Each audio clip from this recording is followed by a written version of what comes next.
let's finish off chapter 16, the final part of our course material for this class.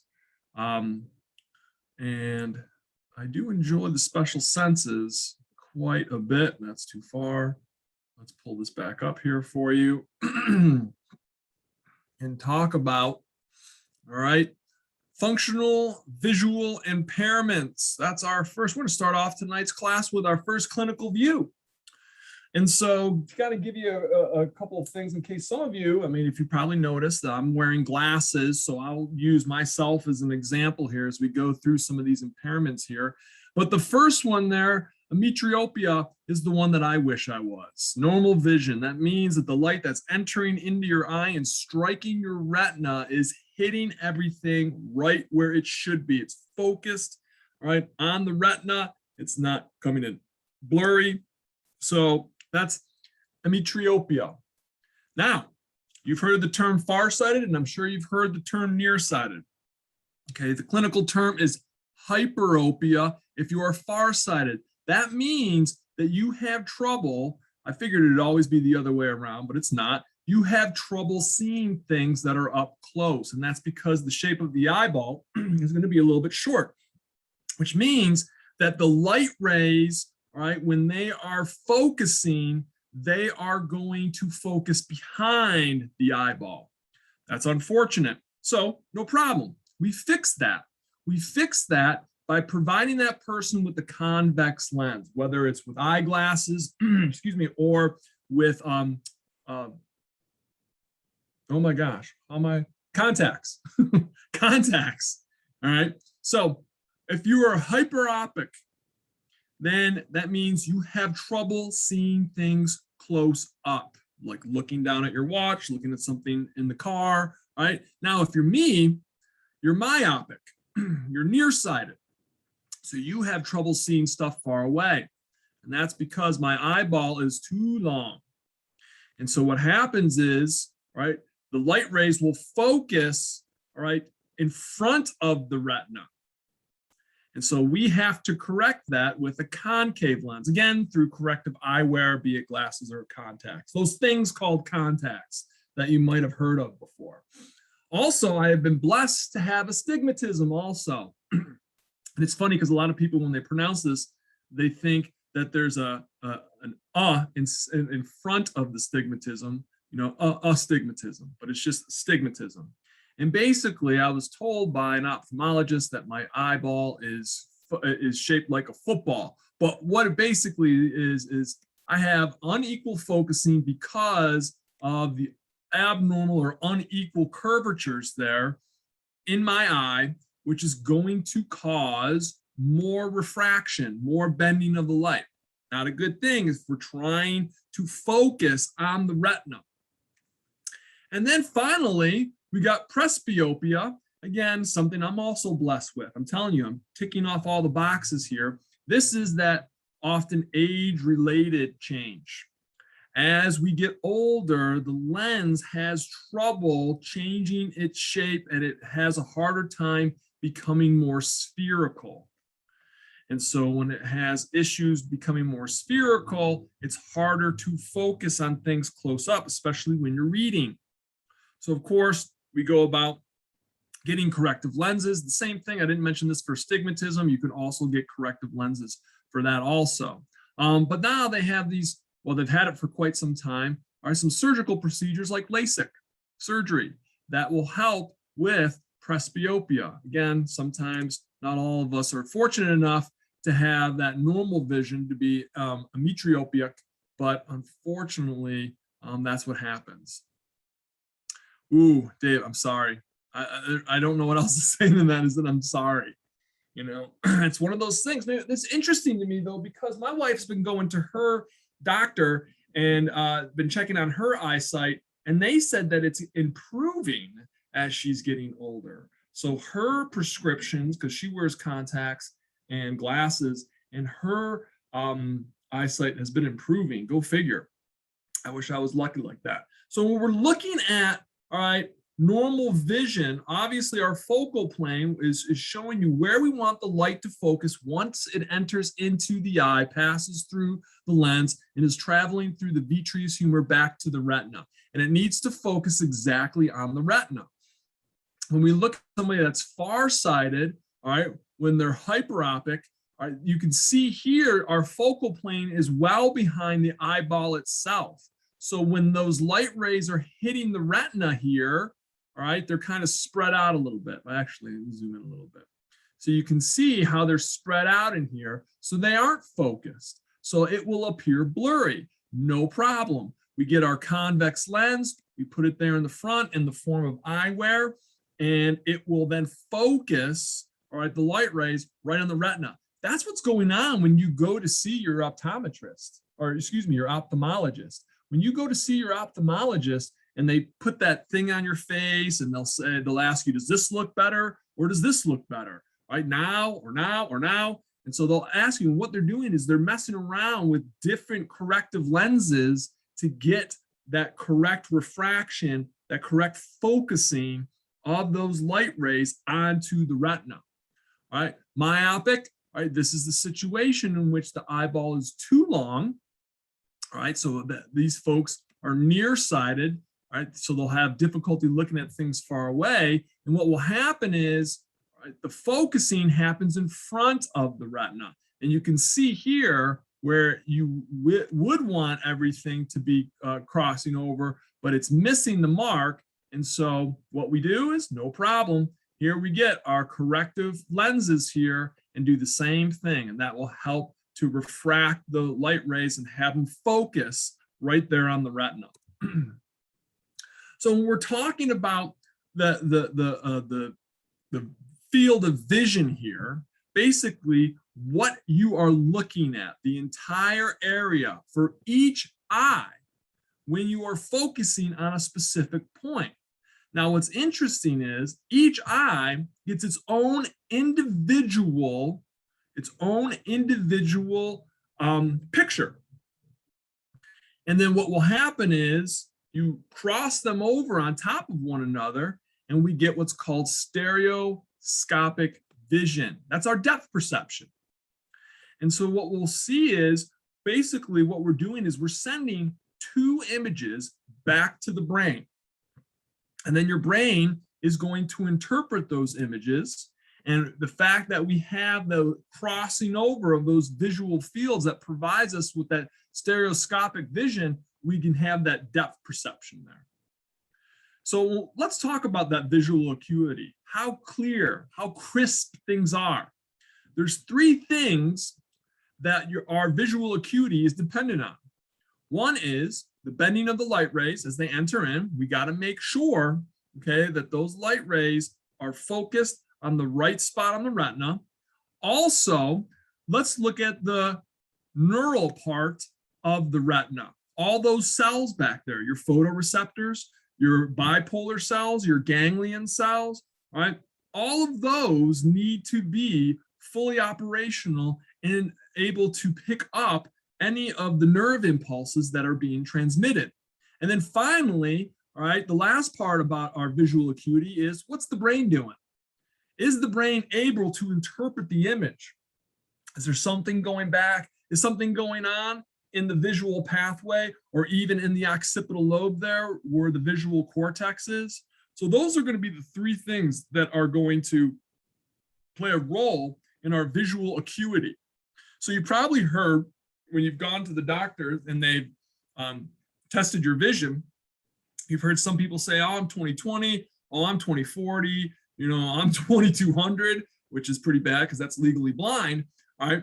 But what they're doing is we've established a standard, and it's a 20-foot standard. And basically, we've agreed that a normal person from 20 feet away can see a specific, we use the Snellen eye chart, which is this eye chart that has a bunch of letters on it. And so we can see from 20 feet away, all right, what a normal person can see at that same distance. So when somebody is 20/15, all right, they're going to be able to see, all right, a person that is 20/15, that's better than average, they'll stand at 20 feet away from that Snellen eye chart and be able to read it off no problem. Whereas somebody that has average vision, a normal rating, they would have to stand 15 feet away from the chart. Now, if somebody that's 2200, now we swing them in the other direction, right? So those folks have to stand 20 feet away from that Snellen eye chart to be able to read what is on that chart. Whereas somebody that has good vision, average normal vision, could stand 200 feet away from that chart and be able to read the chart.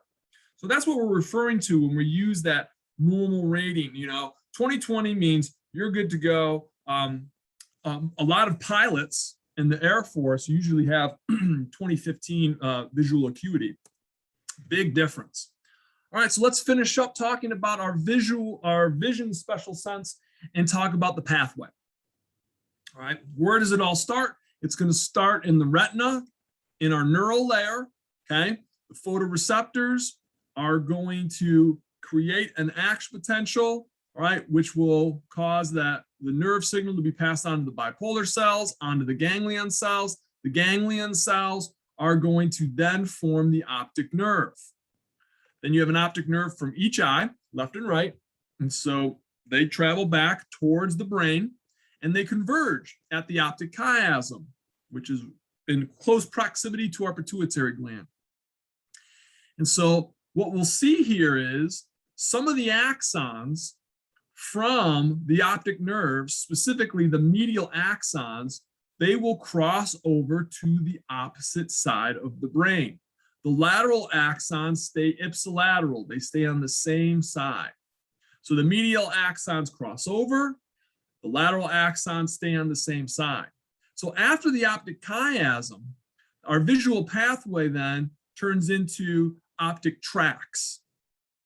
And those optic tracts are going to contain the axons from both of the eyes of the ganglion cells. And so they'll travel back to the thalamus, specifically to the lateral geniculate nucleus in the thalamus. And then from there, they will then project back to the visual cortex in the occipital lobe. So let me show you a picture here. All right, we've seen this picture here, how light travels in, okay? And it travels here to our photoreceptor layer, and then it's going to activate our photoreceptors, which will then influence the bipolar cells and cause the ganglion cells to transmit or create an action potential. And those ganglion cells, their axons, will form, all right, the optic nerve. So let me just show you this one picture I really wanted to show you. So kind of here's that map that I wanted to show you. All right, so here are your eyes. Then you have the optic nerves, right, which carry the axons of the ganglion cells, and they are projected posteriorly back towards the brain, and they come up to the optic chiasm. Now the medial axons, all right, here's the medial portion, here's the lateral portion. The medial axons cross over. You'll see it on both sides, whereas the lateral axons stay ipsilateral.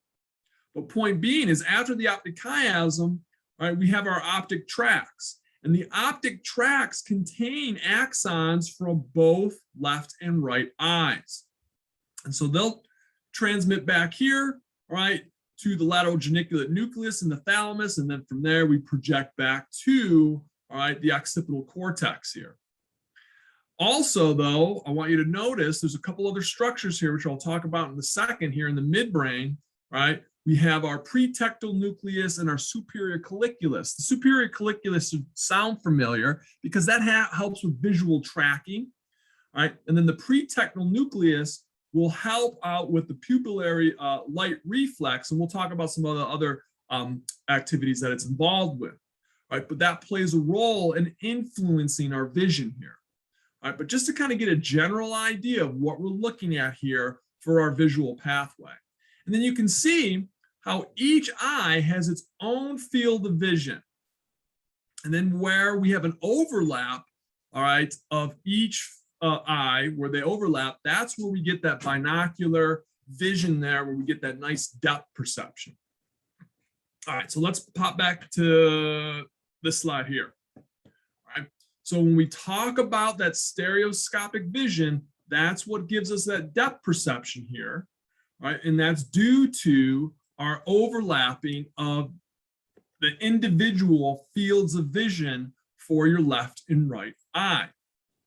Now, we talked about the superior colliculus there when we talk about some of the reflexive eye movements following that tennis match or the volleyball match when they're volleying back and forth. And then our pretectal nuclei is going to help with the pupillary reflex. In case you forgot what that was, that's the one when the doctor shines the light in your eye and they look to see if your pupil constricts. And so they're testing cranial nerves 2 and 3. And then, if you recall, lens accommodation, remember that, that's what happens when you're looking at something close up, like at your watch, your cell phone. And so your eyes converge during looking at something close up. But what happens to the lens is, during the lens accommodation, is that the ciliary muscle there is going to contract, excuse me, causes the suspensory ligaments to slacken, and that causes the lens to become nice and fat, like that. And that's our lens accommodation reflex, in case you forgot. Okay, let's get into our last two, all right, special senses that I want to talk about: hearing and equilibrium. All right, these special senses are going to be located at the courtesy of the inner ear. Now, in a moment here, I'll show you a nice picture. It'll show you the 3 different parts of the ear. You have the external, the middle, and the inner ear. The inner ear is where we're really going to get into hearing and equilibrium. All right, so obviously, let's define both of those. Hearing, all right, is going to allow us to detect, but more importantly, interpret sound waves. Whereas equilibrium is basically going to tell us the position of our head in space. Are you looking up? Are you looking down? Are you looking to the left? Are you looking to the right? Are you leaning your head to the left or the right? That's what equilibrium is going to provide us with information on.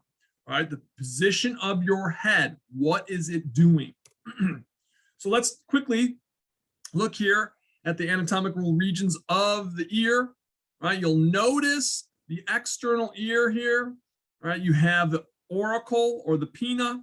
That is going to be this disc-like structure that's going to collect the sound waves, allow the sound waves to travel down the external acoustic meatus, also known as the external auditory canal.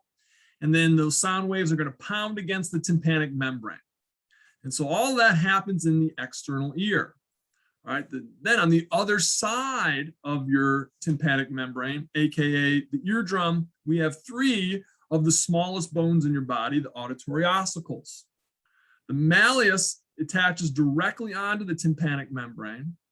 Then the malleus articulates with the incus articulates with the stapes, and the stapes foot plate, that little oval structure, covers the oval window. Think of the oval window as the entranceway into our cochlea, which is this snail-shaped structure here. And this is where hearing is going to occur. All right, and we'll get into all that fun stuff. Also, you'll notice over here we have, well, let me backtrack there. Okay, so the auditory ossicles are going to be located in the middle ear. You're also going to have the tympanic cavity, which is this air-filled space. And then also you're going to have your pharyngeal tympanic tube, also known as the auditory tube or the eustachian tube.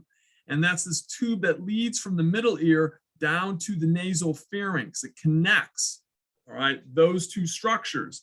And it's important because this helps us to equalize pressure across the tympanic membrane. So if you're getting in a plane, you're taking off, you notice during the ascent, right, that your ears keep popping, right? Well, that's what's going on here. We're trying to regulate and equalize the pressure across the tympanic membrane.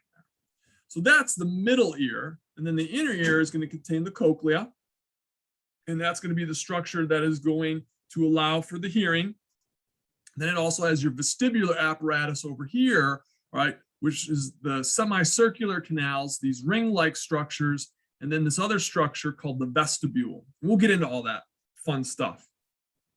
All right, so that's kind of like what we're looking at here when we're viewing the different anatomical regions here of your ear, okay? External, middle, and inner ear. Inner ear is where all the magic happens that we're going to start talking about here. So let's do hearing first. So if we're going to be dealing with hearing, we're going to be talking about the cochlea. Again, that's that snail shell shaped structure. And basically what it is I call it a chamber within a chamber or a tube within a tube. So here's the tube. Then we got a smaller tube on the inside. And what we do is we just rolled it up like you would roll a sleeping bag up. But obviously we didn't roll it up very well, okay, because it's not all uniform like a sleeping bag should be. It looks like, or a carpet, I should say. It looks like a snail shell. So that's what we're going to be looking at here when we're talking about the cochlea. So a couple things that are important. The cochlear duct, that's this inner tube inside of a bigger tube. Okay, so that's located in what we call the membranous labyrinth. Then this top part here of it, that's the vestibular membrane, that's the roof. And then the bottom part here, that's the floor, that's the basilar membrane. Makes sense, right? Basilar is usually on the bottom. All right, so then you have this chamber up top here. Okay, that's the scala vestibuli. And that's located in the bony labyrinth. All right, if you recall back in chapter 8, when we were learning about the different cranial bones, we talked about the temporal bone. You specifically learned about the petrous portion of the temporal bone. That's where these structures are going to be located, in the petrous portion of the temporal bone. And so we're going to have these little chambers. I'll show you a picture. These little chambers will have, it's like a maze-like structure. And you have these little spaces that are filled with fluid. That's going to be the bony labyrinth. Internal to the bony labyrinth is our membranous labyrinth. That's also a fluid-filled chamber. All right, then down here, all right, below the cochlear duct is the scala tympani. That is also in the bony labyrinth. All right, but we'll see that below, all right, the cochlear duct. I'm using shapes to represent. The X is the cochlear duct, the circle is the scala vestibuli, and then the triangle will be the scala tympani.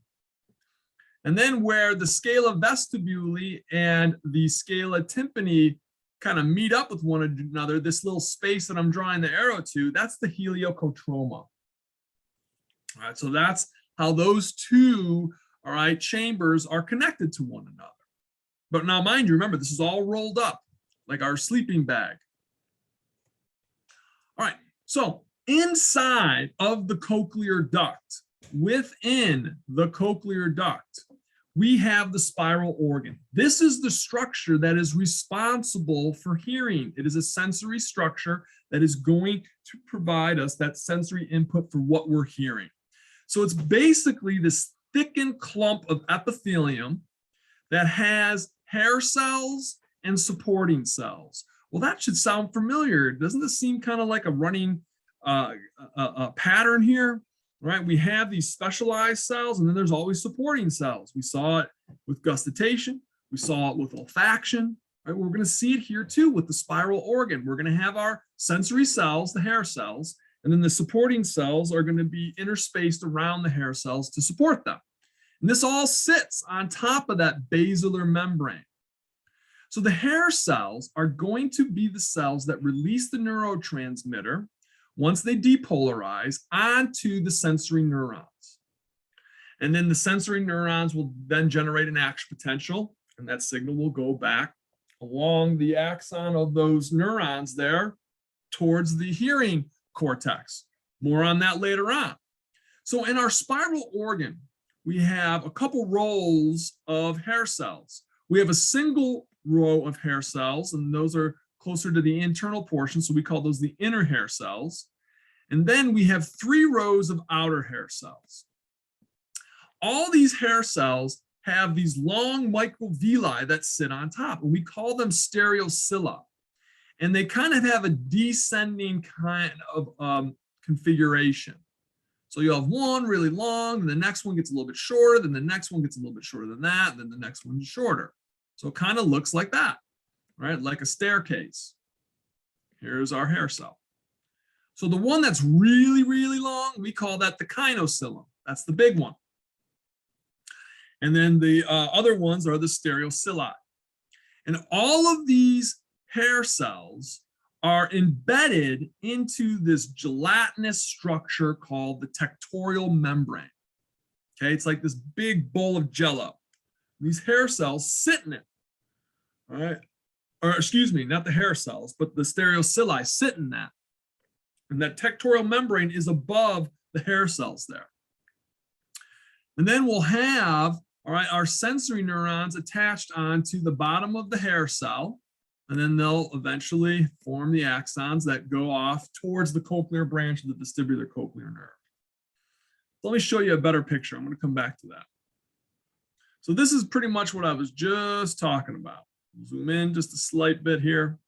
Okay, so here's our single row of inner hair cells. And then we have our 3 rows of outer hair cells. This whole structure here, all right, this is the spiral organ, also known as the organ of Corti. And so on top of our hair cells, you'll notice the stereocilia. You have one long one, that's the kinocilium. And all these stereocilia sit, they're embedded in the tectorial membrane. Okay, it's this goo-like structure here. Then you'll see all the supporting cells all around. Then at the base of our hair cells, you'll notice we have our sensory neurons here. And so they'll all flow from the hair cells and form the cochlear branch of cranial nerve 8. All right, so here's the basal membrane, and the spiral organ sits right on top of it. The chamber below is the scala tympani. All right, this is the cochlear duct above. These are fluid-filled spaces. All right, we have perilymph down here, endolymph up here. That's important later on. I'll talk to you more about the endolymph, but that's what we're looking at here. Okay, so here is what I'm showing you when we're looking at the cochlea here. All right, the modialis is the bony axis. That's where all you can see all these sensory neurons will come and form, receive the branches here from all these different parts, all right, of our cochlea here. Their sensory neurons all come back, and then they'll eventually form the cochlear branch of cranial nerve 8. So you can see, we'll zoom in on these structures here. All right, you can see here's the scala vestibuli, that top chamber. And that bottom chamber is the scala tympani. And then that pink looking chamber or purplish looking chamber, that's the cochlear duct. All right, so let's zoom in even closer. So now you can see. All right, so the scala vestibuli is on top, scala tympani is on bottom. Here's the cochlear duct that's found in the membranous labyrinth. These structures here, the scala vestibuli and the scala tympani, are found in the bony labyrinth. And then you'll notice you have this structure here, that's the vestibular membrane. That's the roof of the cochlear duct, and then the basilar membrane's down here at the bottom. And that's the floor of the cochlear duct. That's what the spiral organ sits on top of.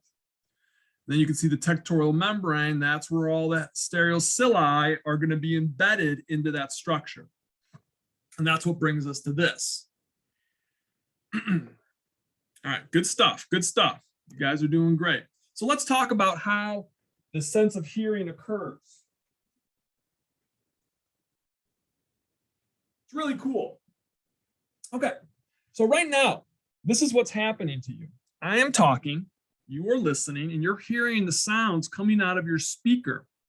Those sound waves travel through the air. They get collected by the auricle or the pinna there, and they travel down the external acoustic meatus, and they start banging against the tympanic membrane. The tympanic membrane starts to vibrate. That causes the auditory ossicles on the other side of it to vibrate. The ossicles will amplify the sound. If you didn't know this, and I'll let you know, sound travels best through a solid. So that's what happens here. All right, those ossicles vibrate, they amplify the sound, and they'll transmit, all right, those waves, those sound waves to the oval window. The oval window is the entrance into the scala vestibuli. All right, I'll show you a picture here in a second. So now what happens is those sound wave or the vibration of the stapes, which is the third auditory ossicle, as it's pushing against the oval window, it creates what we call pressure waves. And so those pressure waves move through the scala vestibuli, and what we'll see is they're going to move through the fluid there, and it's going to create pressure waves in the cochlear duct. All right, the fluid that's in the scala vestibuli, that is perilymph. The fluid in the cochlear duct is endolymph. But the point being is that it causes these pressure waves to occur, right? And it moves through the cochlear duct, and it goes to a specific region based upon the frequency, we'll talk about what frequency is, all right, the frequency of those pressure waves. And what that does is that triggers the distortion or the movement of the basilar membrane. And that specific area of that basilar membrane, when that moves, that causes the hair cells to be distorted because they're caught up in that tectorial membrane there. And that causes a neurotransmitter to be released and then stimulates an action potential in the sensory neurons, and those action potentials will travel along the cochlear branch of cranial nerve 8. And then those pressure waves will exit out of the cochlear duct and then move into the scala tympani and then eventually be absorbed by the round window. So you're probably thinking, what is Dr. Kaz talking about? No problem. Let's show you a picture. First of all, when I come up here to show you this part, this little picture here shows you, all right, as the sound waves travel through the air, AIR, in your external ear, they're traveling through air. But once they get to your middle ear, right, they are amplified because those sound waves now are traveling through a solid, the bones there, the auditory ossicles. So you can see they're getting amplified, right? So those sound waves come down through the external acoustic meatus, beat against the tympanic membrane like a tambourine, cause the auditory ossicles to vibrate. And then the stapes here will beat against the oval window, and that will create the pressure wave in the perilymph here.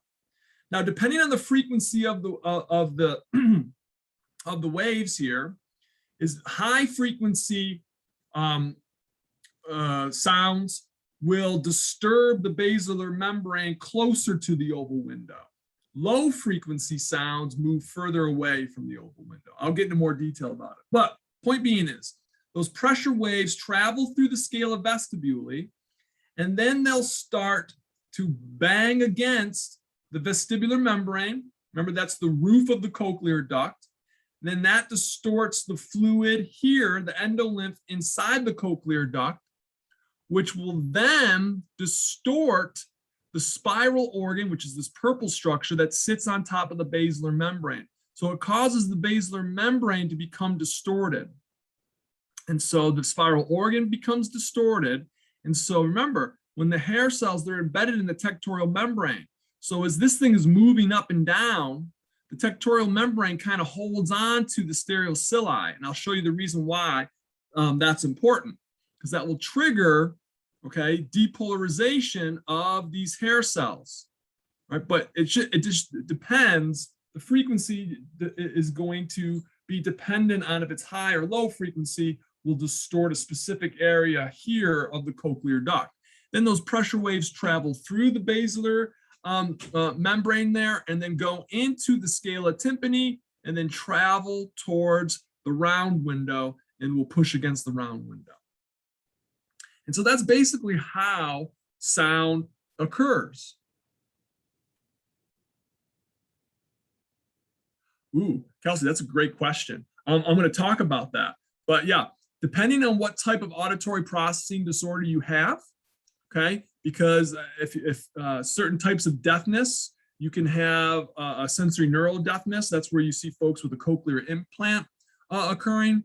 Some folks might just have an issue with trying to transmit that information through the air. But yeah, how you process it, it really depends on where through the pathway that auditory processing disorder occurs.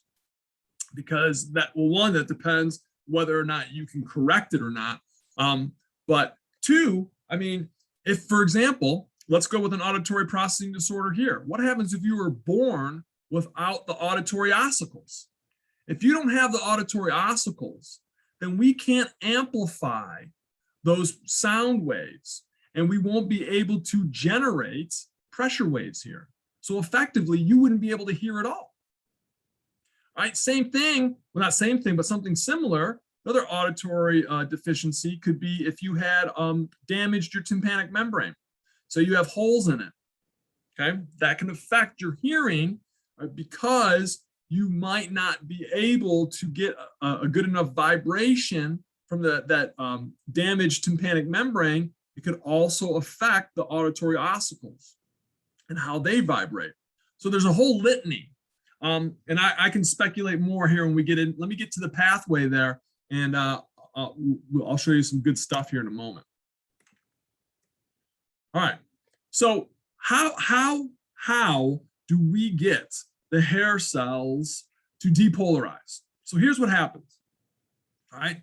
The hair cells sit, all right, in that tectorial membrane there.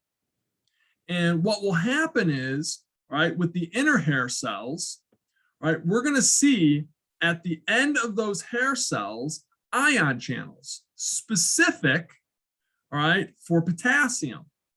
And so at the tip of those channels, all right, we have this structure called a tip link. It's a protein.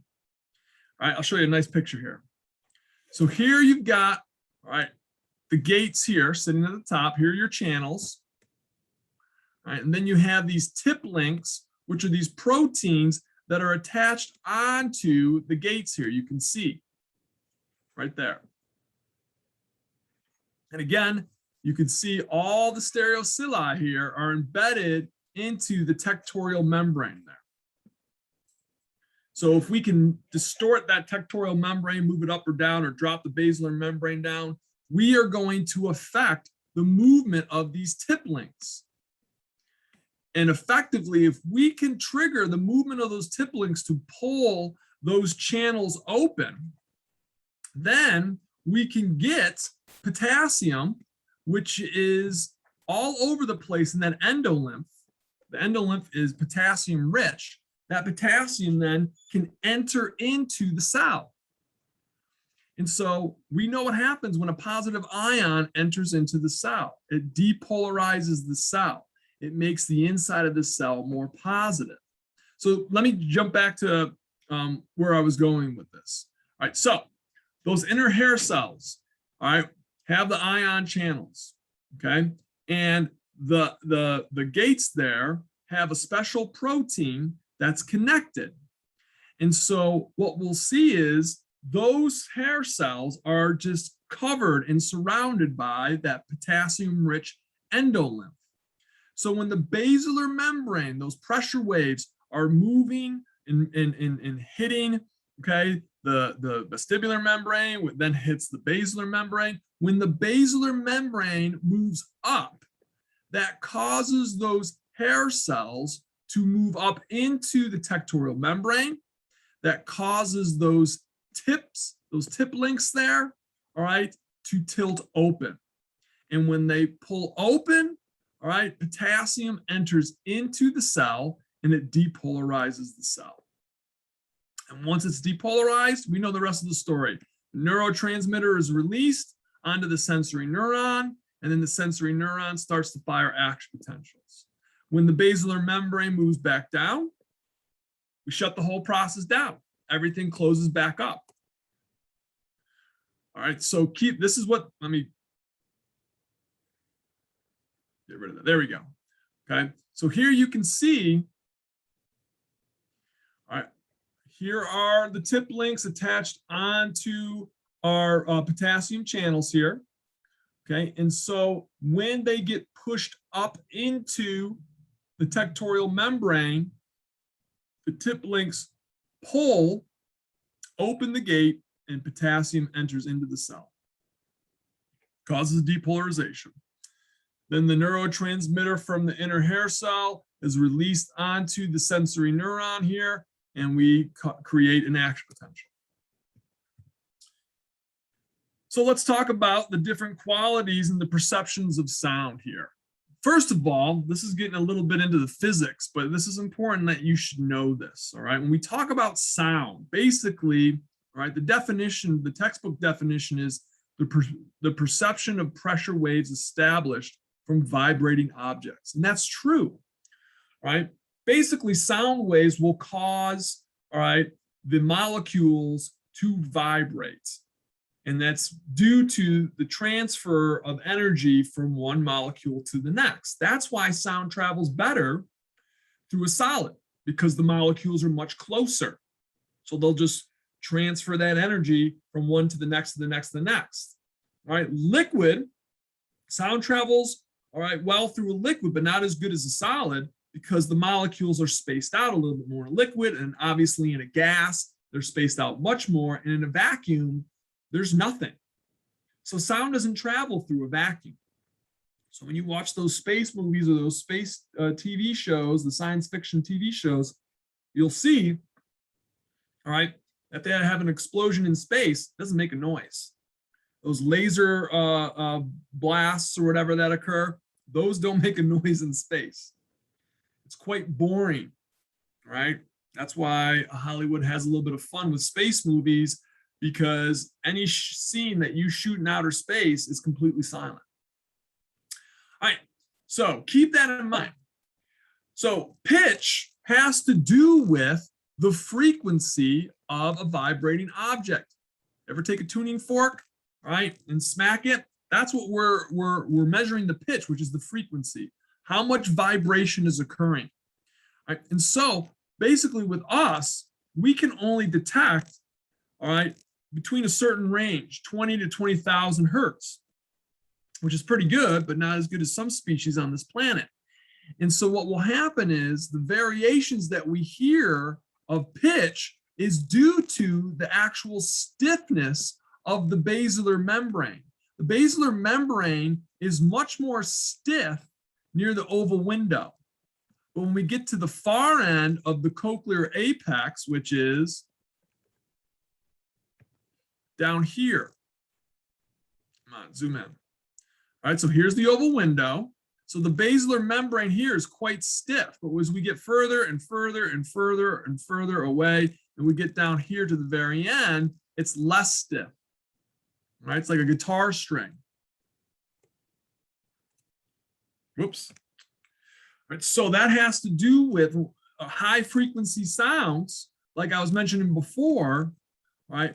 They are going to excite the basilar membrane near the oval window. Low frequency is going to be further away near the heliocotrema or the cochlear apex there. And that's because the basilar membrane is much more flexible. And that's what this picture here is showing you. So our high frequencies, you can see, are distorting the basilar membrane closer to the oval window. And then our low frequencies are way out here. And that's just because it's much more flexible. When I say it, I'm referring to the basilar membrane, right? And then our high frequency is going to be because of the stiffness and the tautness of the basilar membrane closer to the oval window there. All right, so what about sound, the loudness? Well, that has to do with wave amplitude. Now, I'm not going to go into the physics, all right, of how the wave travels, but basically that's how, when a wave travels, that's from, hold on, I'm going to draw my horrible picture. The amplitude is a measurement from crest down to trough. So if it's smaller like this, all right, the wave amplitude won't be very big, right? But when it's like that, okay, then our wave amplitude is much larger, so that sound, right, will be a louder sound. And so that is going to create a larger displacement of the basilar membrane. And so we measure loudness using the decibel as our measuring tool, integer. All right, obviously 0, we can't hear anything, right? And then it varies, and there's obviously too much, which can cause damage to our sensory, our neurosensory structures now. All right, auditory pathway. Let's finish up hearing with our pathway here. Okay, so the primary neuron is going to be those sensory neurons that attach onto the hair cells. So those hair cells will depolarize, release their neurotransmitter, and then create our action potential that's going to travel on the axons, and they are going to form the cochlear branch of cranial nerve 8, which is the vestibular cochlear nerve. And so those neurons are going to wind up in the cochlear nucleus in the medulla oblongata. From there, they'll synapse onto the secondary neurons. Those secondary neurons are going to travel, right, either to the inferior colliculus, which is in the midbrain. You remember that is for auditory reflexes. Okay, someone calls your name, you turn to see who it is to help localize the sound. The superior olivary nucleus also helps to play a role in localization of the sound, but also it helps with the contraction of two important ear muscles, the tensor tympani and the stapedius. Both of those muscles help to to decrease the loudness of the sound waves there. All right, so if you hear something really loud, right, they help to when they contract, because they attach onto, all right, your auditory ossicles, it prevents them from excessively vibrating too much and from generating very powerful pressure waves, because that can cause issues. All right, so then we'll see, all right, the superior olivary axons will also transmit onto the inferior colliculus. I'll show you a picture here. And then from the inferior colliculus, all right, we will send out our axon or our neuron to the thalamus, specifically the medial geniculate nucleus, and then from there to the primary auditory cortex in the temporal lobe. And that's where you'll have that conscious perception of whatever that sound was.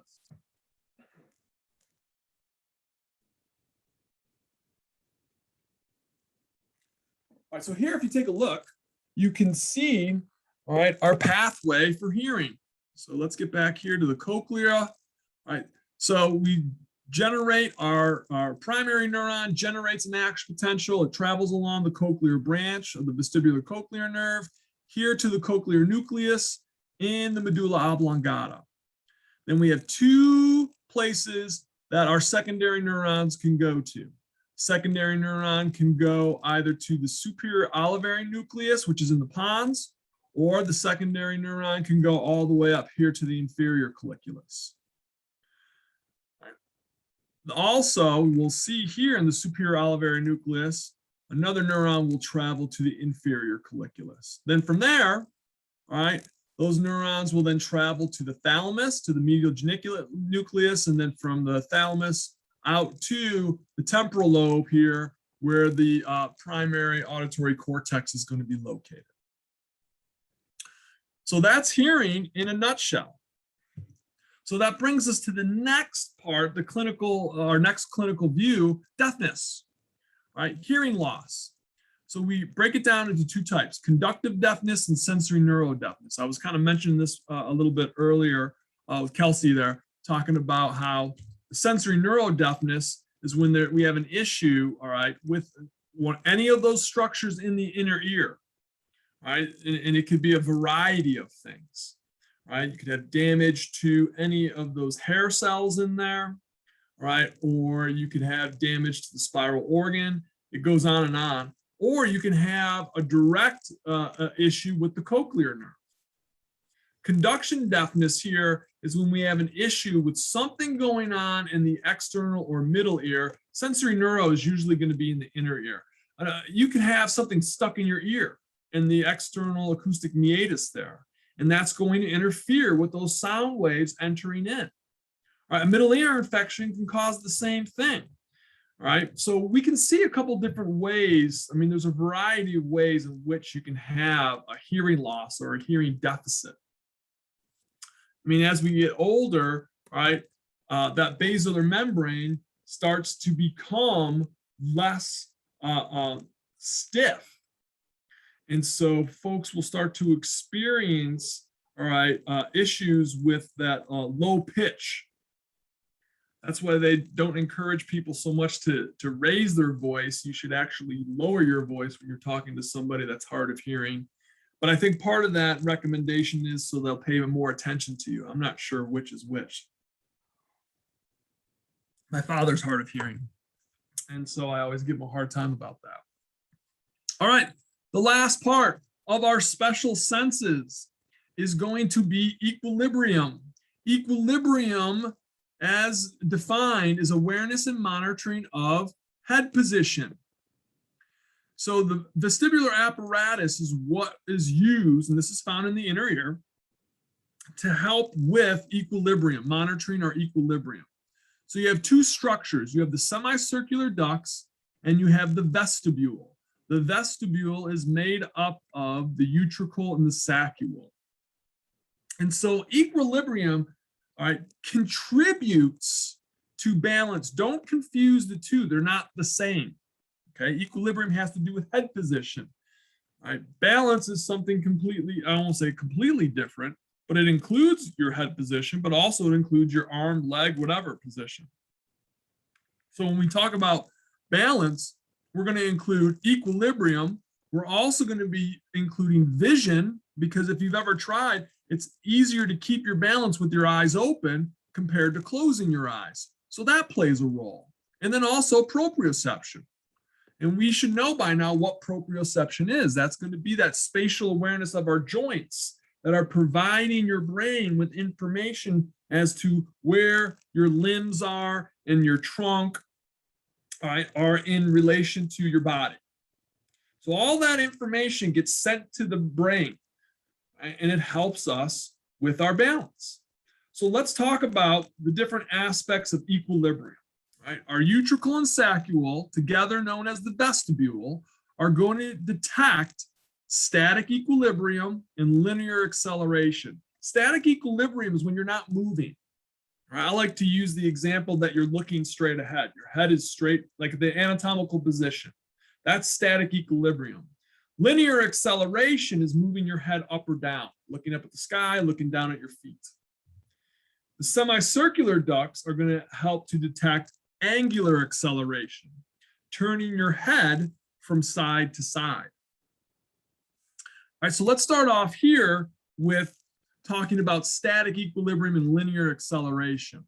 And so the structure, the sensory neural structure that helps to detect that information is called the macula. And the macula is located in both the utricle and the saccule. Again, both of those together are known as the vestibule. All right, now, guess what, folks? I don't really have to teach you too much new stuff here because, all right, we're going to be going on some of that information that we learned before. So the inner ear shares a lot of similarities here. So we had, with the cochlea, we had hair cells, and guess what? With equilibrium, we have hair cells, right? We also have stereocilia, we have kinocilium, right? We have a whole bunch of similarities here. So let me walk you through it. Okay, so when we're looking at the macula, I want you to think of a sheet pan that has hair cells in it and supporting cells. There's the supporting cells again. They're everywhere, okay? So the hair cells will be surrounded by supporting cells, and you know what the role of the supporting cells are going to perform. And then we'll see that the hair cells will have our stereocilia on top, those long microvilli. And it's the same configuration, right? It's that decreasing height from one side to the next. And the tallest one is called the kinocylum. And yet this one is special because it's got a little bulb up the top. Okay. And so now we've done the same thing. We're going to cover the hair cells and the supporting cells with goo, with jello. All right. This gelatinous substance we call the otolithic membrane. And the otolithic membrane, this is a new kind of twist here, has these little crystals in it. They're called calcium carbonate crystals, all right, but we refer to those as otoliths. And so they'll be floating around in the otolithic membrane. So when you move your head, you're going to shift that otolithic membrane. And that when that otolithic membrane shifts around, it's like a boat on the ocean in a storm. And if you don't tie the stuff down on the deck, when the boat leans to the right, everything will slide to the right. And then if the boat leans to the left, everything will slide to the left. That's what happens here, right, in the otolithic membrane. So depending on the movement of your head, that's going to shift the membrane and it's going to bend the stereocilia, these folks that sit on top of the hair cell. Now, if we bend the stereocilia toward the kinocylum, that's that long cilia there, it causes depolarization, which will cause an increase in the amount of neurotransmitter that's being released from the hair cell. When we get an increase in the frequency of the neurotransmitter that's being released, we're going to increase our action potentials. Then the opposite happens. If we bend the stereocilia away from the kinocylum, we're going to hyperpolarize the hair cells, and we're going to decrease the amount of neurotransmitter that's being released. When we get to talking about equilibrium, all right, I want you to understand something. Neurotransmitter is continually being released.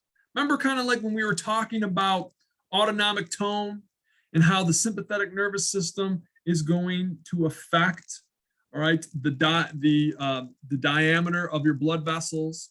And that's due to the sympathetic neurons continually releasing neurotransmitter onto the effector organ.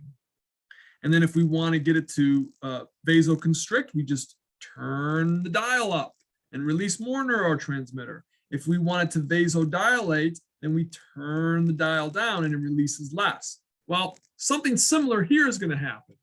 With our equilibrium here, right, the hair cells, right, when you're not moving, when you're looking straight ahead, when you are in that anatomic position, they're going to release neurotransmitter at regular intervals. Then, when we bend the stereocilia towards the kinocylum and depolarize the hair cell, now we've turned the dial up. We release more neurotransmitter. We increase the frequency of action potentials. Then vice versa, what happens when we bend the stereocilia away from the kinocylum? We'll hyperpolarize the hair cells. They'll decrease their neurotransmitter, decrease the amount of action potentials that are being generated. I'm going to show you some pictures here. It'll make sense. This picture here is showing you where the macula are going to be located for our utricle and saccule. Right there, right near the semicircular ducts. Okay, so here you can see, all right, the macula and the hair cells there located. So we have our supporting cells, and then our hair cells are embedded into them.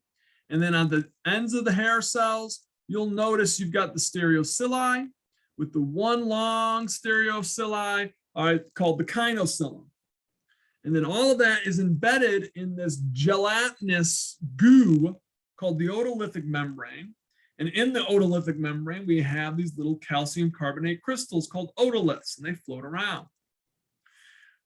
Also, you'll notice you have your sensory neurons attached to the base of each of these hair cells. So when you are looking straight ahead, okay, nothing's happening. The neurotransmitter from the hair cells are going to be released at a regular interval. We'll say 50 action potentials a minute. And as long as that comes to the brain at that steady rate of 50 action potentials a minute, then your brain says your head is looking straight ahead. Now, you look up towards the sky, planes flying overhead.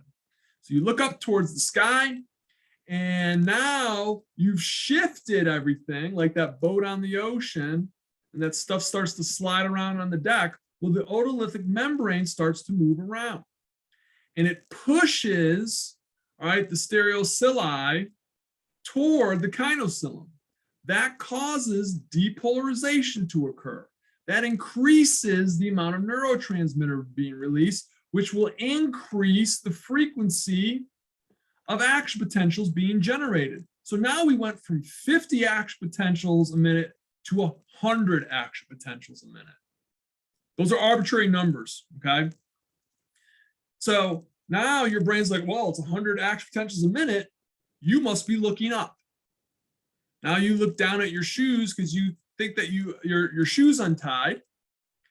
And what happens is the otolithic membrane swings the other way, and it bends the kinocilium, or excuse me, the stereocili away from the kinocilium. That causes the hair cells to hyperpolarize, decreasing the amount of neurotransmitter being released, thus decreasing the frequency of the action potentials being sent to the brain. So now you go to 25 action potentials a minute. So your brain says, huh, I'm getting only 25 action potentials a minute. You must be looking down. And that's it. That's linear acceleration for you. All right, let's finish up here finally with angular acceleration. For that, we have to go to a different area of our vestibular apparatus. We are going to go now to our semicircular canals, those rings there. And at the base of those semicircular canals, you're going to see like an outpouching, a swelling. That's called the ampulla. And so inside the ampulla, we have two important structures. We have a structure called the crista ampullaris, and that's going to contain our hair cells and our support cells. Same configuration, folks, same configuration. And what I mean by that is the hair cells are going to have the stereocili and the kinocilium. So we should all know that. And then, all right, what surrounds the crista ampullaris is going to be another gelatinous covering. And we call that the cupula. It reminds me of a lighter. When you ignite the lighter, the flame that comes out, all right, there's a blue flame that's in the center, and then the yellow's on the outer portion. That's what this reminds me of.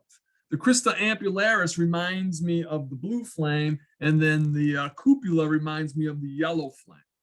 So what will happen is, all right, the cupula is surrounded by endolymph. All right, that's that liquid that we saw before in the cochlea.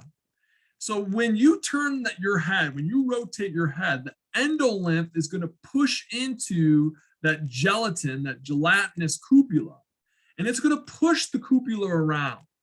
And what will happen is that cupula is going to bend the stereocili. And depending on what direction that the stereocili is bent, all right, is going to determine what type of voltage occurs. Are we going to depolarize or hyperpolarize? Again, if we bend the stereocili towards the kinocilium, we get depolarization. If we bend it away, we get hyperpolarization. And so the same type of scenario is going to occur here. Depolarization and hyperpolarization is going to determine how much or how little neurotransmitter is being released from the hair cells, which will then determine the firing rate or the frequency on the vestibular branch of cranial nerve 8. So here you can see, here's our picture. First of all, let's look, see where the ampulla is located. You can see here the semicircular canals here, and at the base of them, there's this little swelling there. That's the ampulla. And in the ampulla, we have our crista ampullaris here. That's the supporting cells in our hair cells. And then we'll have the gelatinous cupula all around it. And then outside of the cupula is our endolymph. So now we're going to look at to see what happens. So when your head is still straight ahead, you're looking straight ahead, right? The cupula is not moving. It's not doing anything to the stereocilia. So they're going to be firing at regular intervals. We'll use the same numbers, 50 action potentials a minute. And so when that occurs, then your brain knows, oh, the head's not moving anywhere. So now you start to turn your head from one side to the next, right? So if you turn it one way, right, the cupula will get pushed by the endolymph because of the inertia that's being generated, right? So the endolymph pushes the cupula and it causes the stereocilia to bend towards the kinocilium. Then your brain, that increases, all right, the amount of neurotransmitter because it causes depolarization, and that increases the firing rate. You go to 100 action potentials a minute. Then your brain knows, okay, I'm looking one way. And then when you turn the other way, all right, you bend the stereocilia away from the kinocilium, causing hyperpolarization. And then you decrease the amount of neurotransmitter that's being released from the hair cells. And the decreased neurotransmitter decreases the frequency of the action potentials going along the vestibular branch of cranial nerve 8. And you go down to 25 action potentials a minute. Then your brain says, oh, okay, I know that you're looking the other way. So finally, let's look at our equilibrium pathway here. All right. We are going to get our nerve signals from either the macula or the crista ampullaris. Those action potentials travel along the vestibular branch of cranial nerve 8. They will travel to one of two places. They'll either go, right, to the medulla oblongata and synapse in the vestibular nuclei, or they'll go all the way to the cerebellum. Well, you know the cerebellum is important in fine-tuning movements, helps play a role in balance, right?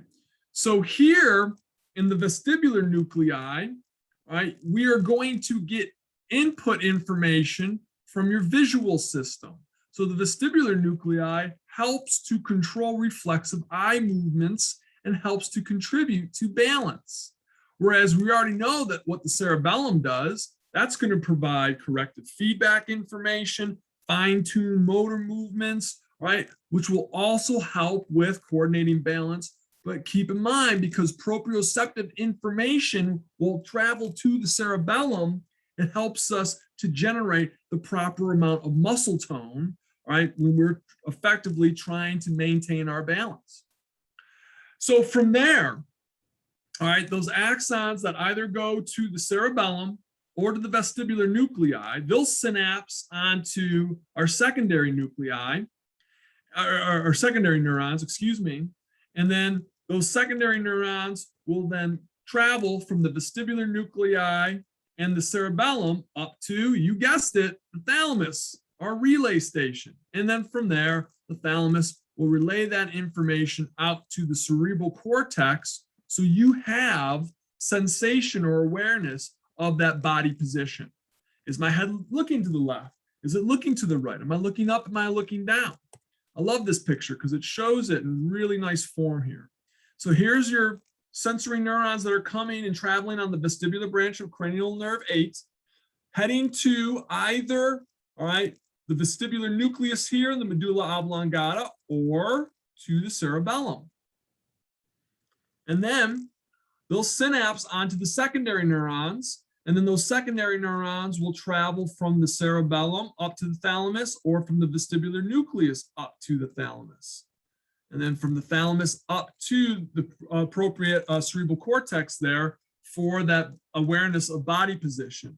But you can also see, all right, how the vestibular apparatus and the cerebellum are going to stimulate cranial nerve 3, 4, and 6 for the reflexive eye movements there that help you to move your eye to help with balance. And then you'll also see this is showing you, all right, that corrective feedback information that's traveling down from the cerebrum, from the cerebellum and from the vestibular nucleus here out to the skeletal muscles, help with muscle tone. So it's really kind of a cool conglomeration of all these different parts and pieces here that help with equilibrium. I find it fascinating. All right, folks, that concludes. I don't know if I should be happy or if I should be sad.